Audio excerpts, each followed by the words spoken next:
முருகா, என் அன்பு பிள்ளையே, உனக்கு தகவல் சொல்லவே நான் இங்கு வந்திருக்கின்றேன். நீ எது செய்தாலும் உயர்ந்த எண்ணத்துடன் செய். ஆனால் ஆரம்பம் எளியதாக இருக்கட்டும்.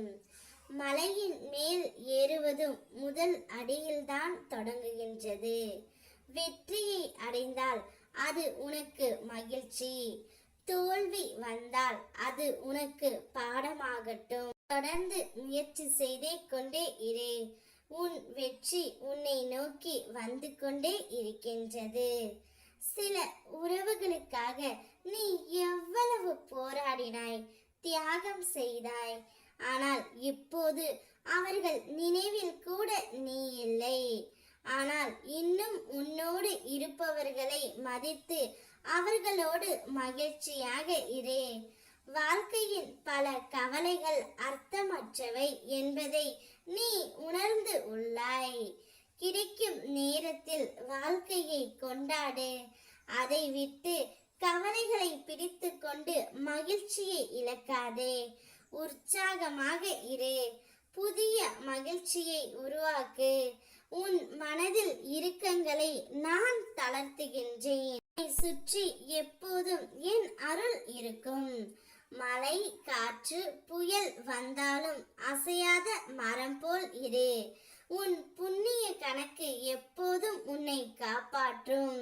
என்னுடைய அருளால் பல வடிவங்களில் உனக்கு நிச்சயம் நல்லதே நடந்து தீரும். உன் பிரார்த்தனையில் என் மனம் குளிர்ந்தது பிள்ளையே. என் பாதத்தை வணங்கிய உன்னை யார் முன்னிலும் தாழ்த்த விடமாட்டேன். உன் மனம் கனிந்த விருப்பங்கள் அனைத்தையும் நிறைவேற்றி உன் வாழ்வை என் அருளால் வளமாக்குவேன். என்னுடைய ஆலயத்திற்கு வா. உன் மன கவலைகள் அனைத்தையும் என் திருவடியில் விட்டுவிடு. உனக்கு காட்சி கொடுக்க நான் ஆவலுடன் காத்திருக்கின்றேன். நீ திருச்செந்தூரில் என்னை தரிசித்த பின் உன் வாழ்க்கையில் அமைதி, நிம்மதி, செழிப்பு அனைத்தும் பிறக்கும். நீயே ஆச்சரியப்படும் அளவிற்கு உன்னுடைய வாழ்க்கையில் நான் அதிசயங்களை ஒவ்வொன்றாக நிறைவேற்றுவேன். உன் உள்ளத்தின் பாரங்களை யாரிடமும் எளிதாக பகிராதே. உன்னோடு நெருக்கமாக இருப்பவர்களுக்கு கூட நீ பகிரும் கவலைகள் அவர்களின் மனதில் உன்னை பற்றிய தவறான எண்ணங்களை விதைத்துவிடும். அது பின்னர் உனக்கு ஆதரவாக இல்லாமல் தடையாக மாறிவிடும். உனக்கு முடிக்கக்கூடிய பிரச்சனைகளை நீயே சமாளிக்க கற்றுக்கொள்.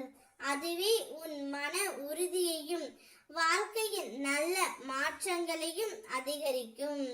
நான் எப்போதும் உன் பக்கத்தில் இருப்பேன். ஓம் முருகா.